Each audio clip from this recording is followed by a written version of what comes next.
Welcome to variety food kitchen. இன்றைக்கி தக்காளி குழம்பு எப்படி வைக்கிறதுன்னு பார்க்கலாம். சேனல் சப்ஸ்கிரைப் பண்ணுங்கள்.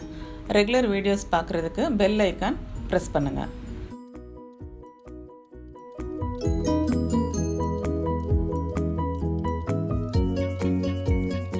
தக்காளி ஒரு 7 தக்காளி எடுத்து கட் பண்ணி வச்சுருக்கேன். இது இப்போ நம்ம மிக்சியில் போட்டு அதை கூழாக அரைச்சிடலாம். ஒரு துண்டு பட்டையும் 4 கிராம்பு எடுத்து வச்சுருக்கேன்.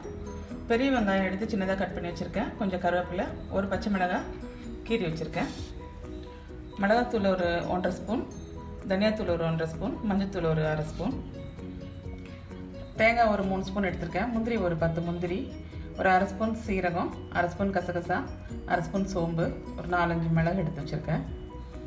பூண்டு ஒரு 5 பல் பூண்டு எடுத்து கட் பண்ணி வச்சுருக்கேன். இஞ்சும் ஒரு சின்ன துண்டு எடுத்து அதையும் தட்டி எடுத்து வச்சுருக்கேன். தக்காளி ஒரு ஜாரில் போட்டு நல்லா பேஸ்ட் பண்ணிடலாம். தேங்காய், முந்திரி, சீரகம் எல்லாமே இதையும் அரைச்சிடலாம். ஒரு பாத்திரத்தில் 3 ஸ்பூன் எண்ணெய் ஊற்றிருக்கேன். எண்ணெய் காஞ்சதும் கடுகு சேர்த்துடலாம். கடுகு பொடிஞ்சதும் நம்ம கட் பண்ணி வச்சுக்கிற இஞ்சி பூண்டு சேர்த்துடலாம்.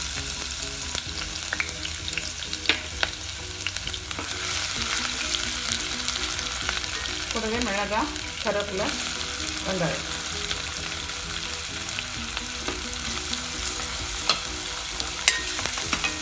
ஒரு துண்டு பட்டை, 4 கிராம்பு. ஒரு 2 நிமிஷம் நல்லா வதங்கட்டும்.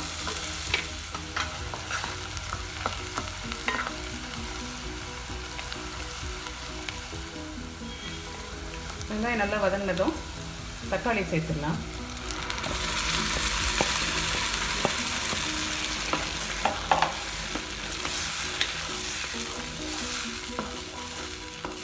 தேவையான அளவு உப்பு சேர்த்துடலாம்.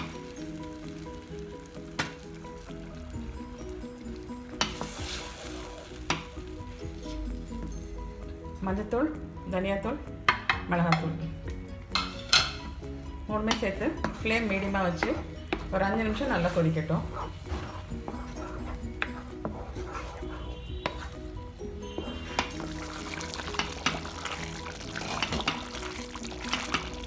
தக்காளி நல்லா வதங்கிடுச்சு. 5 நிமிஷம் வச்சுருந்தேன்.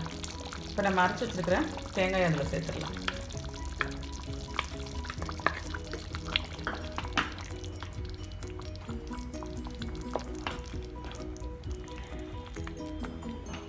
ஒரு 1/2 டம்ளர் தண்ணியும் சேர்த்துடலாம்.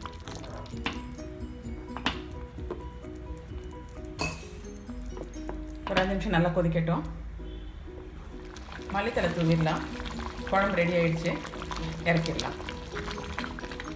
தக்காளி குழம்பு ரெடி ஆகிடுச்சு. இது இட்லி, தோசை, சப்பாத்தி, பூரி எல்லாத்துக்கும் நல்லாயிருக்கும். சாதத்துக்கும் நல்லாயிருக்கும். ட்ரை பண்ணி பாருங்கள். பிடிச்சிருந்தால் லைக் பண்ணுங்கள், ஷேர் பண்ணுங்கள். எங்கள் சேனலை சப்ஸ்கிரைப் பண்ணுங்கள்.